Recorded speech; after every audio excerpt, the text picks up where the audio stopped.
Queridos, o tema dessa noite é: você é valoroso.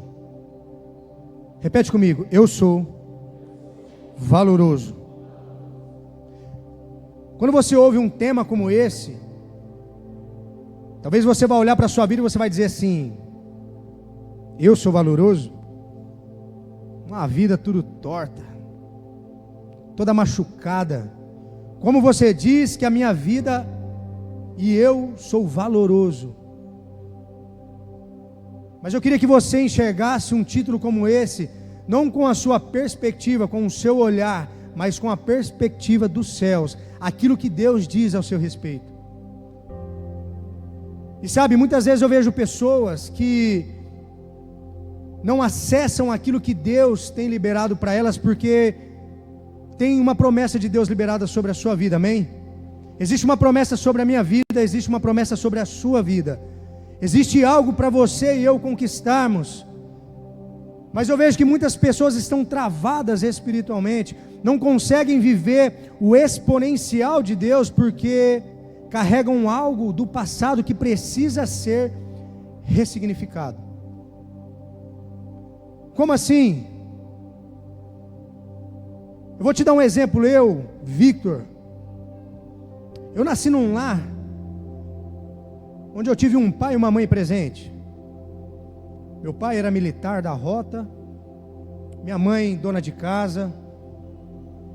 Mas eu nunca escutei do meu pai assim: filho, eu te amo, ou filho, você vai ser alguém na vida.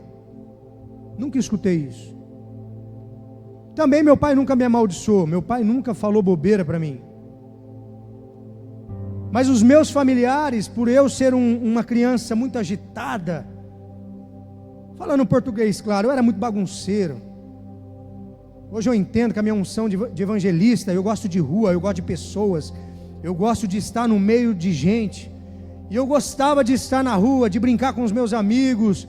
Eu confesso para você que eu nunca fui o melhor aluno da escola, mas o que eu sempre ouvia da minha família era: esse menino não vai virar nada, vai ser um maloqueiro. Talvez você esteja se identificando comigo. Talvez você fala para o teu filho isso, mediante algum comportamento errado dele, você libera palavras de maldição sobre a vida dele. E eu cresci ouvindo isso da minha família. Eu tinha um outro irmão estudioso, um menino bacana, nem saía de casa. Mas o Victor, esse menino aí vai te dar muito trabalho. Os meus pais ouviam. A minha avó, para você entender, quando eu nasci, ela olhou para minha mãe e disse assim: esse menino aí não é filho do meu marido, do meu filho não. Falou para minha mãe. Se eu colocar uma foto do meu pai aqui, vocês vão falar: é brincadeira. Eu sou a cara do meu pai. Só que eu cresci ouvindo isso, e gerou no meu coração uma necessidade de provar para as pessoas quem eu era. Eu não me enxergava uma pessoa especial, alguém com talentos ou dom. Pois é, e hoje você está me vendo aqui, pregando a palavra de Deus para a sua vida. Mas eu nunca me vi em algum lugar. E eu comecei a me mover por uma necessidade, não por um propósito. Eu me movia querendo provar para as pessoas que sim, aquele menino lá da infância poderia ser alguém na vida. Eu cresci tentando provar para as pessoas quem eu era, para os meus pais que eu sim poderia ser uma boa pessoa. Pensa comigo aqui. Quando eu sento com um adolescente, quando eu sento com um rapaz mais de idade, pessoas estão carregando traumas da infância. De pai que quando o filho não é bem na prova, ou quando ele faz bagunça, o pai diz assim: seu burro,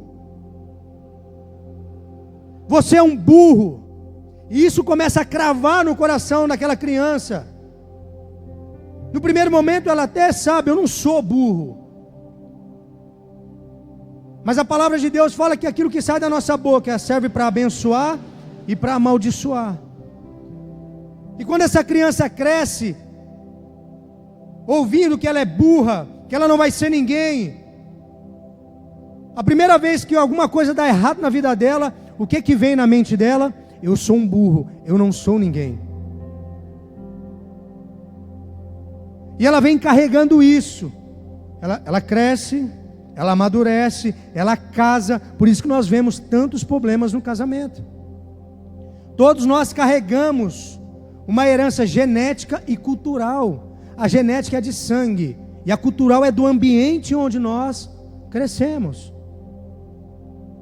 Aí pega eu com as minhas heranças, caso com a minha esposa com a herança dela, e o que vira? É treta na hora. Falta de discernimento. Hoje o que nós mais vemos são pessoas com falta de paternidade. O que eu mais vejo são jovens órfãos de pais vivos. Tem o pai dentro de casa, mas não tem um pai presente.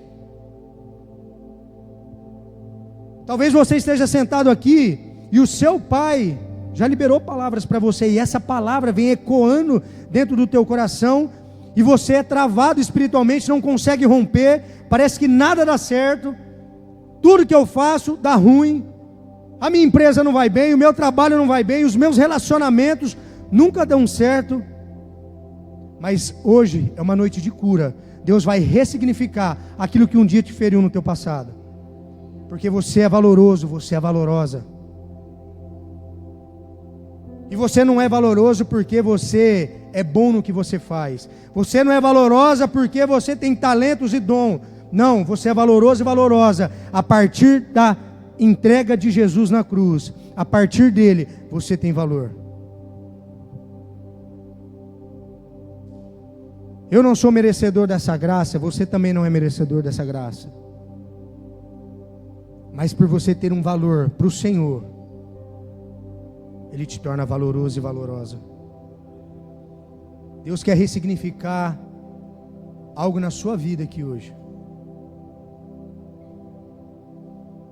Deus quer ressignificar algo na sua vida aqui hoje.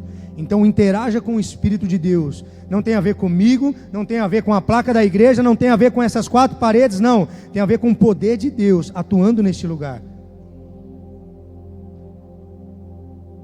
Não é que Deus habita nesse templo, não. Deus, Ele habita em você. Se um dia você entregou sua vida para Jesus, reconheceu Ele como o único e suficiente Salvador, o Espírito de Deus automaticamente vem habitar dentro de você. Deus habita dentro de você. Dentro de você. Eu quero usar um exemplo de um personagem na Bíblia que a história dele é muito impactante. Hoje pela manhã na igreja Amor e Cuidado de Araçatuba, no primeiro culto, às 8 horas da manhã, Deus já me pegou, eu comecei a chorar. De tão forte que foi as duas celebrações da manhã em Araçatuba. Deus se movendo, pessoas interagindo com o Espírito de Deus. Vocês estão vendo esse lugar aqui, ó?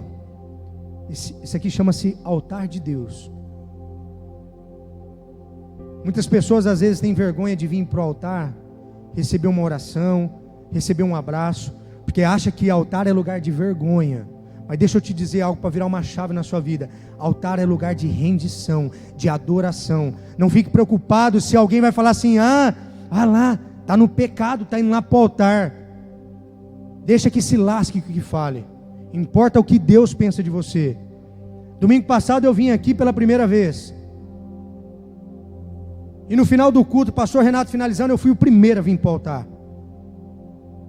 Não é que Deus não vai fazer no seu lugar, Ele vai fazer. Mas quando você dá um passo a mais, Deus Ele fala: meu Deus, Deus fala para Ele mesmo: olha lá meu filho, ele está dando um passo a mais, ele quer algo a mais, então eu vou liberar algo a mais sobre ele. Então se no final dessa celebração você sentir de vir aqui, eu quero orar por você, os nossos intercessores vão orar por você, você vai ser abraçado. Foi num altar como esse onde eu tive um encontro com Jesus. Por isso que eu sempre falo do altar. Foi num altar como esse, onde Deus me tocou, onde eu tinha ido para vários lugares, procurando ajuda. Eu fui em centro espírita, eu fui em centro de umbanda, eu nasci num berço católico, eu estava passando uma vida desgraçada. E foi num altar como esse, onde Jesus me encontrou e transformou a minha vida. Vocês vão ter a oportunidade de ouvir o meu testemunho.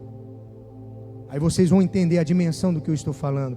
Abra sua Bíblia em Juízes, capítulo 6, a partir do verso 1.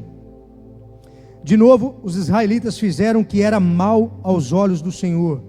E durante 7 anos, eles os entregou nas mãos dos midianitas.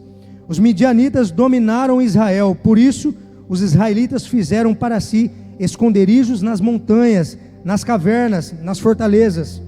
Sempre que os israelitas faziam suas plantações, os midianitas, os amalequitas e os outros povos da região ao leste deles invadiam, acampavam na terra e destruíam a plantação ao longo de todo o caminho, até Gaza, e não deixavam nada vivo em Israel, nem ovelhas, nem gado, nem jumentos. Eles subiam trazendo o seu gado e as suas tendas e vinham como enxames de gafanhotos. Eram impossíveis contar os homens e os seus camelos. Invadiam a terra para devastá-la por causa de Midian. Israel empobreceu tanto que os israelitas clamaram por socorro ao Senhor. Quando os israelitas clamaram ao Senhor por causa de Midian, eles enviou um profeta que disse: assim diz o Senhor, o Deus de Israel: tirei vocês do Egito, da terra da escravidão. Eu os livrei do poder do Egito e das mãos de todos os seus opressores. Eu o expulsei e dei a vocês a terra deles. Também disse a vocês: eu sou o Senhor, o seu Deus. Não adorem outros deuses dos amorreus, em cuja terra vivem. Contudo, vocês não me deram ouvidos. Então o anjo do Senhor veio e se assentou debaixo do carvalho de Ofra, que pertencia a Abizerita, Joás. Gideão, filho de Joás, estava malhando trigo em um tanque que prensava uvas, para escondê-los dos midianitas.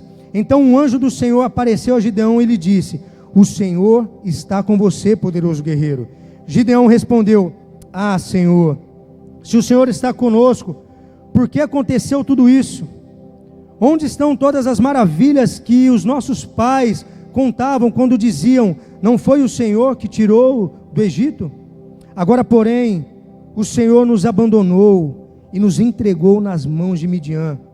O Senhor se voltou para ele e disse: com a força que tem em você, vá libertar Israel das mãos de Midian. Não sou eu quem estou te enviando? Gideão respondeu: ah, Senhor, como posso libertar Israel? O meu clã é o menor, é o menos importante de Manassés, e eu sou o menor da minha família. O Senhor respondeu: eu estarei com você, e você derrotará todos os midianitas como se fossem um só homem. Alguém se identifica com Gideão aqui? O povo estava sofrendo uma opressão, que quando nós lemos a palavra de Deus, ali em Juízes, a gente sempre vê: e o povo fez o que o Senhor reprova. E o povo mais uma vez se declinou para o pecado. E mais uma vez o povo fez o que o Senhor reprova. E o Senhor então entrega o seu povo na mão de Midian. Eles começam a receber opressão. E Deus vem, chama Gideão e fala assim para ele: você vai libertar o meu povo. Aí Gideão olha e fala: Senhor, eu? Certeza que sou eu? Eu sou o menor dos meus irmãos. A minha tribo é a menor de todas. Chama alguém lá da tribo de Judá. São homens fortes, grandes. Vai chamar eu, Senhor?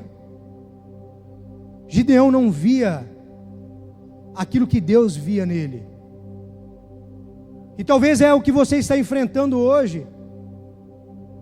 Talvez os midianitas assolando o seu casamento, assolando a sua vida financeira, a sua vida emocional. E Deus está falando assim: Você é forte, guerreiro. Eu vou entregar os seus inimigos de bandeja para você. Você vai assistir o que eu vou fazer, mas muitas vezes a gente coloca as expectativas em nós, na força do nosso braço. Eu vou te falar algo. Todas as vezes que você colocar a expectativa em você, você vai se frustrar. Não coloque a expectativa em você. É o poder de Deus atuando através de você. Olha só, um exército de midianitas, de amalequitas, tudo que Israel fazia, eles iam lá e pá, matava. Plantava, matava. Tinha gado, matava. Quando a gente traz para o contexto de hoje, tudo que eu faço dá errado. Tudo que eu faço dá errado. Tudo que eu faço dá errado. Muitas vezes a gente não acredita em nós, mas o inferno acredita em você. Satanás acredita mais em você do que você mesmo. A Bíblia fala que Satanás, ele era guardião da sala do trono. Ele tinha acesso a Deus. Satanás conhece o caráter de Deus, e eu e você precisamos conhecer o caráter de Deus. A fase ruim que você vive não define quem você é. O pecado que você cometeu lá atrás não define quem você é. Você é filho. Uma vez que você reconhece Jesus, o sacrifício dele na cruz, você é lavado e remido pelo sangue do Cordeiro. Você tem valor. Você não é o seu erro. Você não é as palavras que um dia liberaram sobre a sua vida. Você é quem Deus diz que você é. E você precisa enxergar isso. E eu tenho alguns apontamentos para você. Anota, aplica. Grava um negócio que eu vou te falar, queridos. Banco de igreja não santifica ninguém. Senão a gente vendia para o pessoal levar para casa. O que vai fazer você viver uma vida exponencial com o Senhor é você se relacionar com Ele. Quando você se relaciona com Ele, você conhece o caráter dEle. E quando você conhece o caráter dEle, você confia. Pode estar uma tempestade, mas Deus está ali. Deus está no barco com você. Isso é fé. Isso é fé. Para que você entenda tudo isso, em primeiro lugar, Deus abrirá os seus olhos para que você veja como Ele te vê. Então um anjo do Senhor apareceu a Gideão e lhes disse: o Senhor está com você, poderoso guerreiro. Deus não vê como você vê. A Bíblia fala que assim como o homem é, assim como ele pensa, assim ele é. Se você pensa que você é um fracassado, se você pensa que você é um burro, se você pensa que nada vai dar certo, o que vai acontecer? Nada vai dar certo. Simples assim. As pessoas quando cruzam o meu caminho falam assim: cara, você é muito otimista. Eu falo: não, querido, eu não sou otimista. Porque o otimista, ele se move por algo, por uma emoção. Eu não sei se não sei se vai dar certo, mas eu acho que vai dar certo. Eu me movo por uma palavra. Se Deus falou, vai acontecer. Eu nunca tive uma fé assim, inabalável. Eu passei por tanta coisa na minha vida,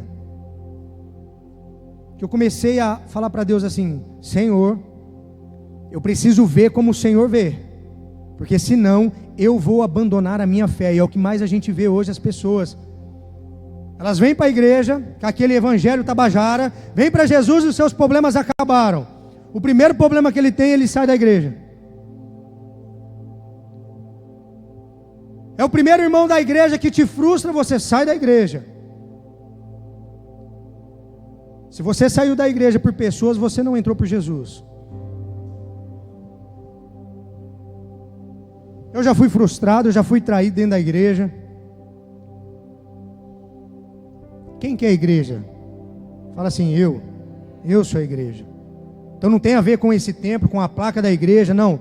Tem a ver com você. E Deus quer que você se enxergue com a ótica do céu sobre a sua vida.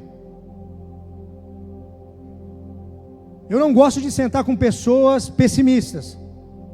Não senta na minha mesa pessoas pessimistas. Eu me movo pela palavra, não pelo noticiário.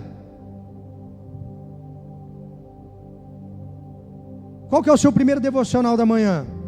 Talvez alguém vai falar assim, é o Jornal Nacional. É jornal, para você ter noção, não sei. Jornal Nacional é à noite, né? De dia é o quê? Bom Dia São Paulo. Eu tenho televisão em casa só para assistir série. Eu não assisto canal de televisão. Porque se o seu primeiro devocional for problema, você já vai para o trabalho pensando em problema, você já vai se relacionar com pessoas pensando em problema. Não, eu vou direto na palavra. O meu primeiro devocional é a palavra. São as promessas que Deus tem para a minha vida. E eu me movo segundo a elas. Porque se eu for olhar para o governo, para o que está acontecendo, acabou, querido, acabou. Nós não estaremos investindo nos jovens. Eu nem teria pensado em ter filhos. Às vezes eu converso com pessoas, elas falam isso. Eu não quero ter filho não, olha esse mundo do jeito que está. Mas só está porque nós cristãos não ocupamos o espaço que devemos ocupar lá fora. E quando você se enxerga com a ótica de Deus, não existe, dentro da igreja eu sou crente, fora da igreja eu não sou crente. Isso é um pensamento pagão. Você é crente dentro da igreja, você é crente no seu trabalho, você é crente dentro da sua casa. Aonde você for, você é crente. Mas você precisa se enxergar com essa ótica. O que Deus vê em você, não o que os outros falam. Eu já liguei muito, gente, para o que os outros pensam de mim. Quando vai falar de mim, eu falo assim, fala aqui com a minha mão. Eu tenho tanta coisa para fazer. Eu tenho propósito de Deus na minha vida. Você acha que eu vou ficar parando para ouvir críticas? E tem gente que se magoa toda hora. Pastor, ora por mim. A irmã lá falou mal de mim. Ai, meu Deus do céu. Você vai se paralisar porque alguém falou mal de você? Porque alguém falou mal da sua roupa? Todo vazio que nós sentimos é falta de propósito. Porque quem tem propósito não tem tempo para perder com falatório e picuinha. É o que mais a gente vê hoje. Eu fico imaginando Gideão aqui. Deus vem, fala com ele através do profeta. Você acha que não teve ninguém que falou assim, você é doido? Olha o tamanho do exército desses caras, você vai lá? Imagina se Gideão desse ouvidos às vozes que estavam ao redor dele. Por mais que ele não acreditava nele, Deus acreditava. Deus acreditava.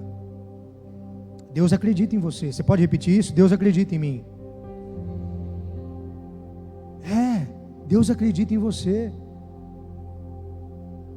Mal acabados como nós somos, Deus acredita em nós.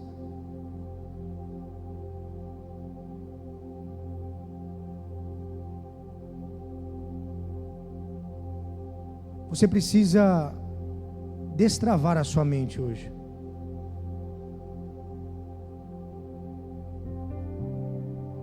Coloca a mão sobre os seus olhos. Eu sinto de orar por isso. Coloca a mão nos seus olhos. Eu declaro sobre os seus olhos, olhos abertos, para que você comece a enxergar, primeiro, a beleza da santidade de Deus, e que você comece a enxergar quem você é com a perspectiva do céu, não do que te falaram um dia. Eu declaro os seus olhos espirituais sendo destravados agora, para que você vislumbre tudo aquilo que Deus já tem liberado sobre a sua vida. Se você crê, diz amém e aplauda Jesus mais uma vez.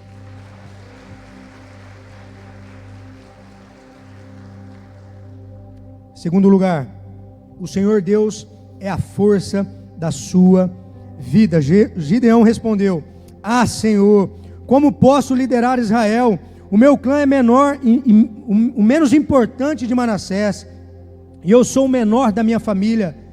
E o Senhor respondeu: eu estarei com você, e você derrotará todos os midianitas, como se fossem um só homem. E eu vejo muitas pessoas desistindo da vida, desistindo de salvar o seu casamento, desistindo de investir nos seus filhos, porque ficam olhando para os gigantes que se levantam. Pare de olhar para os gigantes. Max Lucado diz que quando você olha para os gigantes, você vai tropeçar, mas quando você olha para Deus, os seus gigantes tropeçarão. Comece a olhar para o Senhor, independente da situação que você esteja. Olhe para Ele, Ele vai te dar força para você vencer essa luta. Queridos, 2023 para mim foi um ano, pastora Neiva, que eu falei assim para Deus: Deus, se eu não te abandonei, eu não te abandono mais. Eu orei por anos para os meus pais se converterem ao Senhor, e por fim, eles se converteram, desceram as águas do batismo, eram católicos roxos, teve um encontro com Jesus. Aí descobriram o câncer, os dois. Foram um ano praticamente de tratamento de câncer. Um ano eu morando dentro do hospital, ao ponto da minha esposa falar assim: amor, estou sentindo falta de você em casa. Tenho mais 2 irmãos. Mas sempre é assim na família, né? Sempre um só que faz. E eu cuidando dos meus pais. Meu pai internado, minha mãe em casa com cirurgia. Aí meu pai saía, minha mãe entrava. Queridos, foi o ano mais difícil da minha vida, porque eu passei por um deserto tão grande, e o deserto serve para forjar o nosso caráter e a mensagem que a gente carrega. Eu sou um cara que eu entro em qualquer lugar, eu gosto de entrar no hospital para orar, eu gosto de eu sou evangelista. Aonde eu estou eu falo de Jesus, eu prego um Jesus que cura, eu prego um Jesus que liberta. Eu já vi curas acontecendo instantaneamente na minha frente. Eu já vi perna de pessoas que era uma mais curta que a outra, e nós orarmos e a perna voltar ao mesmo tamanho. Eu já vi multiplicação de pães na minha frente. Em Araçatuba eu sempre fiz um café da manhã para morador de rua. Todo sábado às 7 horas da manhã nós fazíamos café para eles, uma mesa grande, café, pão, bolo, leite. Se atrai pela fome, né? Reunia aquele pessoal, pregava a palavra para eles, fazia apelos, entregavam vida para Jesus, aí eles iam comer. E um dia que a gente fez foi na época da política, e aquele pessoal com as bandeiras, e lotado. Aí uma senhorinha chegou em mim e falou assim, a gente sempre levava 30, 40 pães com manteiga. Ela falou assim para mim: vai acabar o pão? E aí? Eu falei assim: Senhor, não nos deixe envergonhar. Eu vou te dizer, irmão, eu não orei com fé não. Eu confesso para você. Falei: multiplica esse pão. Porque se acabasse a gente ia falar: gente, acabou. Era para os moradores de rua. Começou a fazer uma fila na praça principal da cidade assim, ó. Eu até esqueci. As coisas foram acontecendo, papapá. Acabou o café, todo mundo saiu. Ela chegou em mim chorando e mostrando assim, falou: olha aqui, ainda sobrou umas meia dúzia de pão aqui. Nós servimos todo mundo. Agora você vem falar para mim que Deus não existe, que Deus esqueceu de você. E eu passei por esse momento que eu tinha que entrar no hospital e ser a força dos meus pais. Resumindo a história, meu pai morreu primeiro, daí 2 meses minha mãe morreu depois. Eu perdi os 2 no ano passado. Os 2. E a minha oração para Deus era: Deus, não me deixe querer entender o que está acontecendo, porque se eu querer entender eu vou pecar. Me ajude só a te obedecer. E muitas vezes eu estava do lado do leito da minha mãe, e ela com dor, e a enfermeira chegava em mim e falava assim: pastor, você não ora pela pessoa ali do leito do lado? É claro, vamos orar. Minha mãe estava ali com dor, sofrendo, eu ia lá no leito orar. Eu nunca hesitei por situação nenhuma. Quando minha mãe morreu, eu orei a Deus, falei assim: Deus, que ano? Eu vou riscar esse ano da minha agenda. Eu falei, pastora Neiva, eu risco esse ano da minha agenda. Já fazia 3 anos que nós estávamos tentando engravidar. Minha mãe morreu em setembro, né? Setembro, outubro, novembro, dezembro, a minha esposa engravida. No mesmo ano que eu perdi o meu pai e minha mãe, Deus me dá um presente. Aí eu fui orar a Deus agradecendo: Deus, obrigado, que bênção. Sabe o que Deus falou para mim? A sua agenda fui eu quem escrevi. Você não tem direito de apagar a sua agenda. Eu não sei qual situação você está passando, qual gigante você está enfrentando, mas Deus está com você, poderoso guerreiro. Não desiste da sua fé, não desiste da sua família, não desiste dos seus filhos. Deus está com você e no tempo certo você vai colher. Você vai colher. Ele vai te dar força.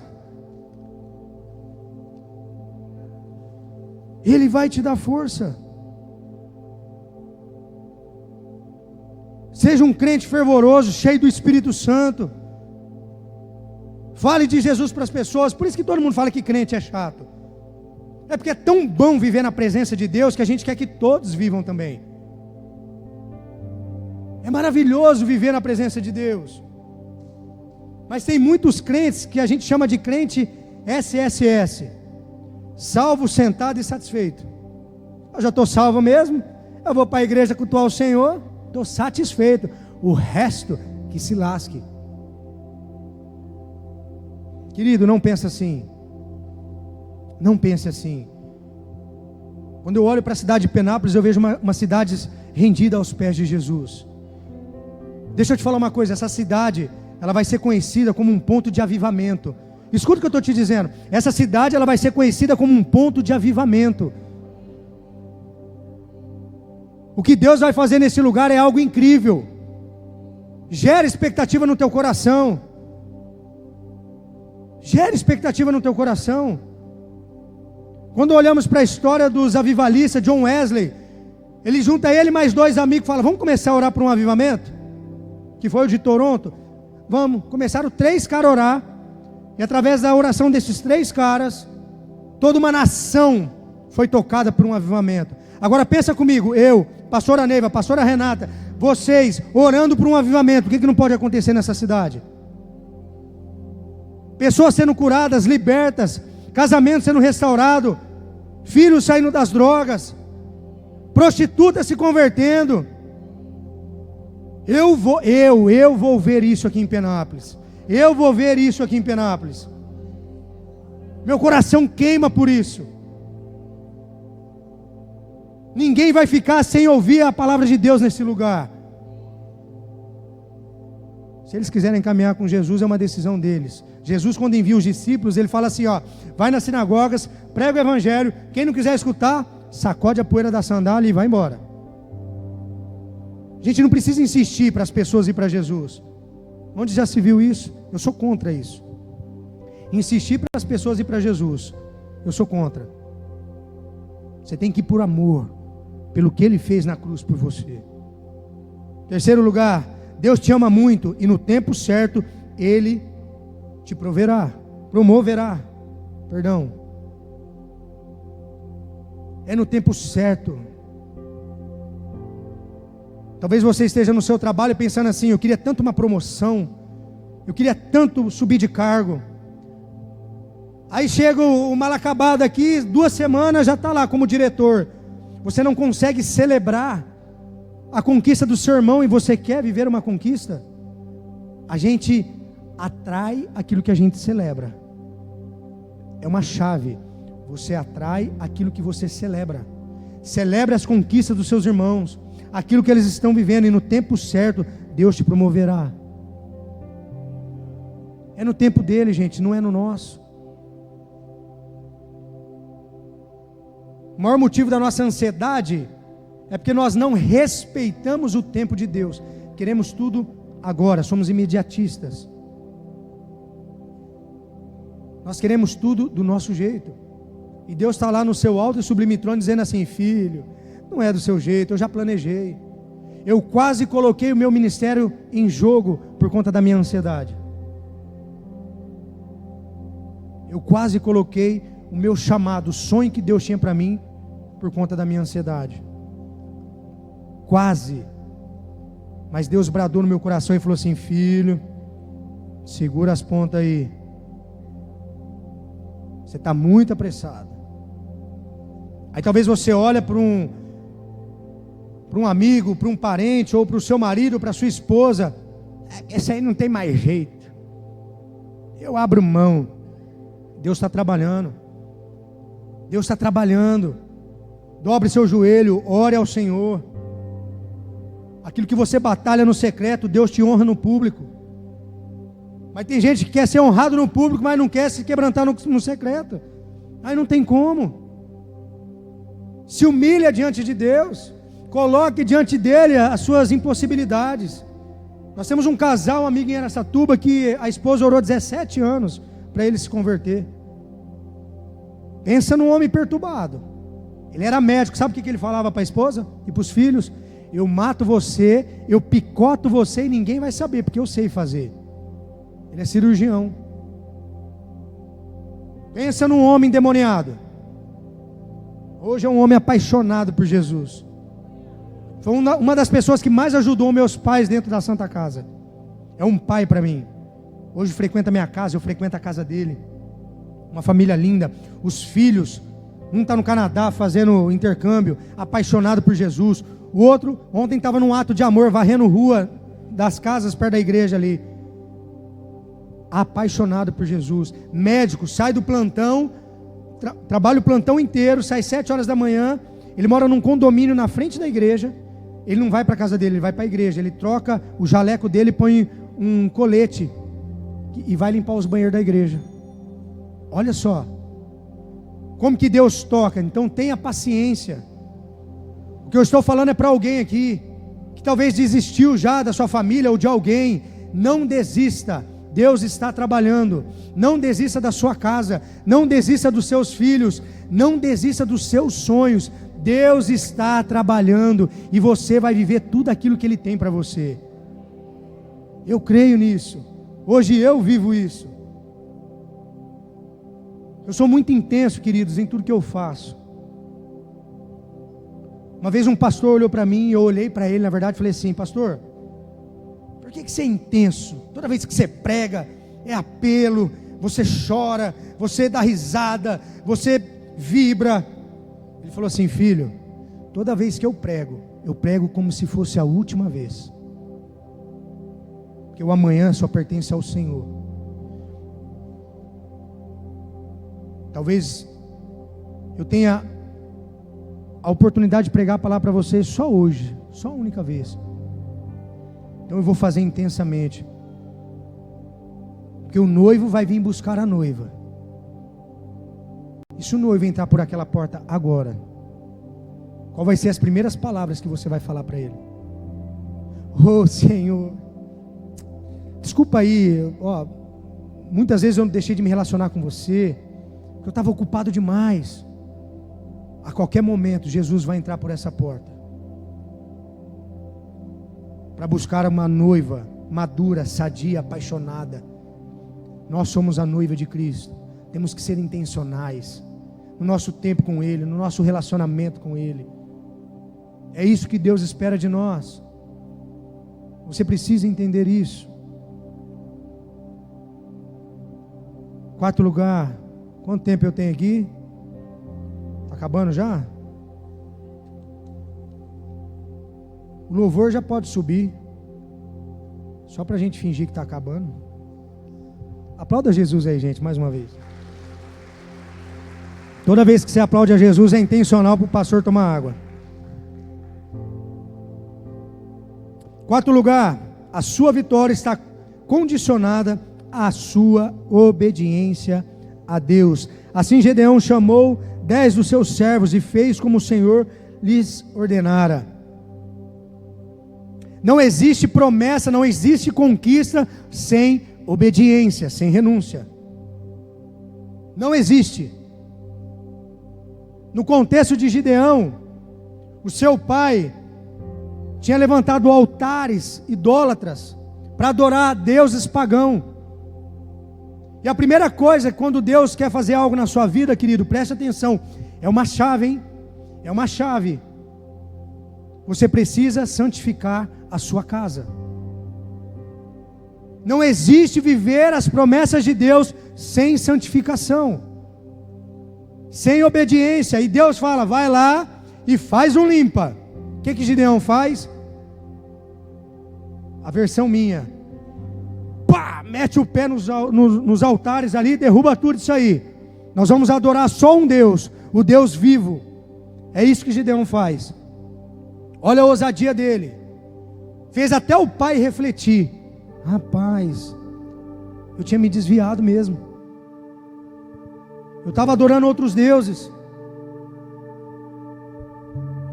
A obediência de Gideão foi tão certeira que toda a comunidade queria matar Gideão. Quem que derrubou os altares que estavam aqui? Começaram a tramar para matar Gideão. Eu na vida de Gideão ficava pensando, Deus, você manda eu fazer isso aí, agora todo mundo quer me matar? Mas Deus estava com Gideão.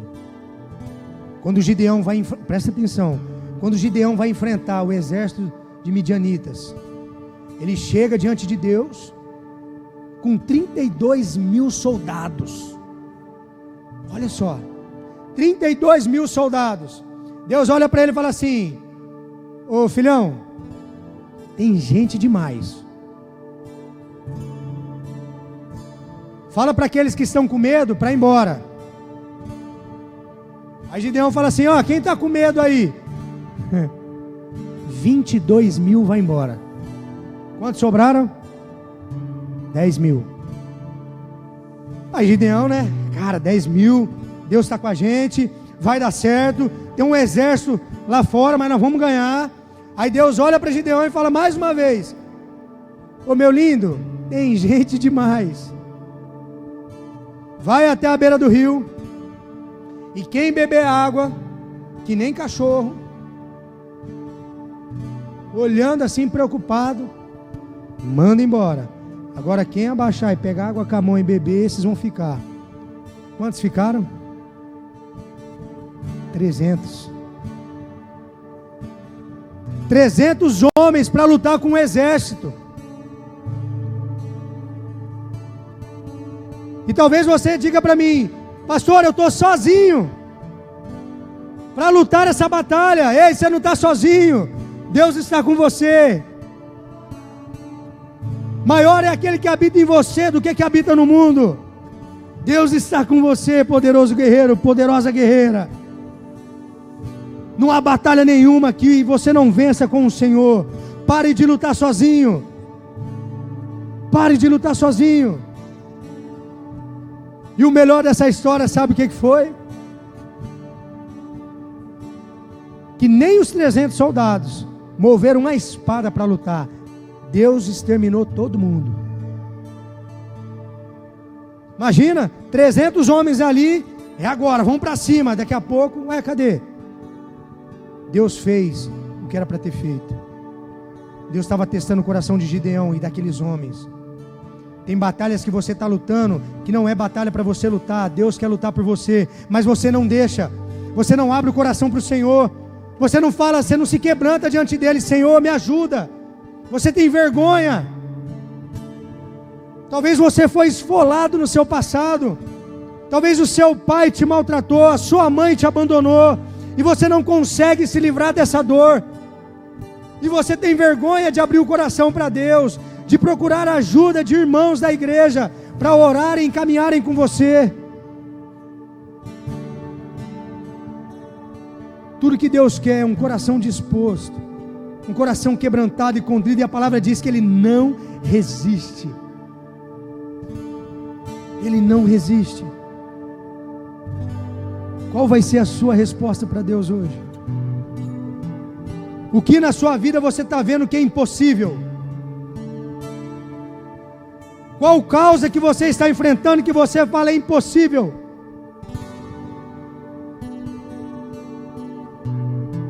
Pastor, não estou tendo causa nenhuma, mas eu tenho sido um péssimo pai.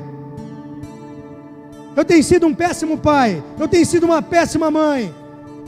Eu tenho sido um péssimo marido, uma péssima mulher. Deus vai derramar um óleo novo sobre a sua cabeça hoje. A sua história nunca mais será a mesma. Eu não sei se você entendeu.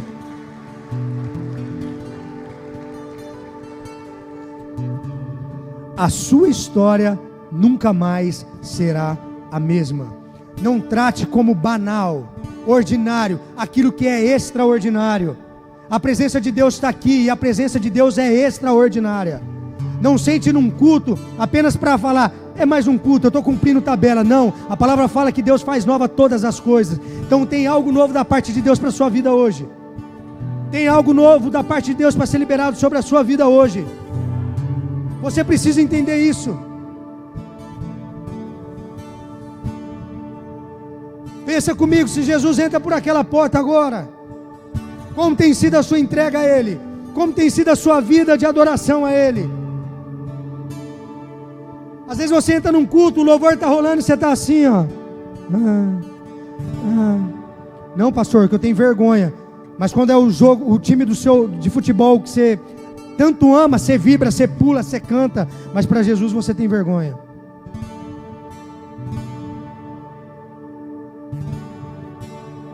Não fique acomedido diante de Deus. Ele passeia entre nós. Se coloque em pé, eu quero orar por você. Eu quero fazer esse convite. Se você precisa de algo da parte do Senhor, eu quero orar por você. Eu queria que você desse um passo de fé, viesse até a frente. Eu quero orar pelo teu casamento, eu quero orar pela sua vida financeira, eu quero orar pelos teus filhos. Ei, é um novo tempo sobre esse lugar. É um novo tempo sobre esse lugar. Não fique acomedido, não fique com vergonha. Equipe de intercessão, ninguém vai sair daqui sem receber uma oração, um abraço. Nós somos uma família, nós estamos juntos. Um cordão de 3 dobras não se rompe tão fácil. Nós estamos juntos. Nós vamos chorar com você, nós vamos alegrar com você. É um novo tempo. Deus tem uma nova história para você. Pare de olhar para os seus gigantes. Olhe pelo Senhor. Olhe para Ele. E os seus gigantes tropeçarão. Poderoso guerreiro. Rei dos reis, como na primeira vez. Faz outra vez, Senhor. Surpreenda-me. Surpreenda-nos de novo, Espírito de Deus. Rei dos reis, Pede para Deus acender uma chama no teu coração. Uma chama no teu coração por Ele. Ei, Jesus está nesse lugar. faz outra vez. Faz outra vez. Jesus está aqui. Faz outra vez. Ele é o mesmo ontem, hoje e será para sempre. Primeira vez. Faz outra vez. Faz outra vez. Vem Espírito de Deus. Vem Espírito de Deus. Toca o seu povo. Toca o seu povo. Na primeira vez. Faz outra vez. Você não é as palavras que disseram para você, mulher. Essa palavra é para você, mulher. Você não é o mal que te fizeram. Você é filha, você é amada, você é escolhida, você é a menina dos olhos de Deus. Você não é as palavras contrárias que um dia disseram para você. Você é filha, você é filha. Todo espírito de acusação caia por terra agora, em nome de Jesus. Em nome de Jesus. Surpreenda-me de novo. Você é uma mulher virtuosa. Você é uma guerreira, mulher. Primeira vez. Deixa Deus tocar na sua ferida. Deixa Deus sarar a sua ferida. Surpreenda-me de novo. Ele está aqui, fale com Ele. Ei, fale com Ele. Como na primeira vez. Vamos, igreja, adore ao Senhor. Peça para Ele te surpreender de novo. O Espírito está pronto para fazer. Como na primeira vez. Faz, Jesus. Faz, Espírito de Deus. Toca, Espírito Santo. Fortaleça, Espírito de Deus. Colocamos todas as batalhas diante do trono do Senhor. Há pessoas no altar do Senhor pedindo um toque do Senhor. Então vem, Espírito Santo. Rasga os céus nesse lugar. Rasga os céus nesse lugar. É um novo tempo. É uma nova história para você. Você não é o seu passado. Você não é o seu erro. Você é o que Deus diz que você é. Faz outra vez. Faz outra vez. Como na primeira vez. Jesus. Faz outra vez. Faz, Jesus. Faz outra Faz, vez. Jesus. Faz outra vez. Como na primeira vez. Toca, Espírito Santo, todos os casais aqui. Eu declaro as bênçãos do Senhor sobre todos os casamentos neste lugar. E declaramos que não veremos divórcio. Ei, não veremos divórcio. Você não vai desistir do seu casamento. Você não vai desistir da sua casa. Nós declaramos o favor do Senhor sobre a sua casa. Como na primeira vez. Sim, Espírito de Deus. Sim, Espírito de Deus. Faz outra vez. Faz outra vez. Como na primeira vez. Você não é o abuso que você recebeu. Há pessoas aqui que foram abusadas na infância. Ei, você não é o abuso que você recebeu. Você é o que Deus diz que você é. E essa ferida, ela vai ser o seu maior ministério. Você que foi abusado na infância. Ei, essa ferida vai ser o seu maior ministério. Você vai tocar pessoas que um dia foram abusadas também. Deus não dispensa a sua dor.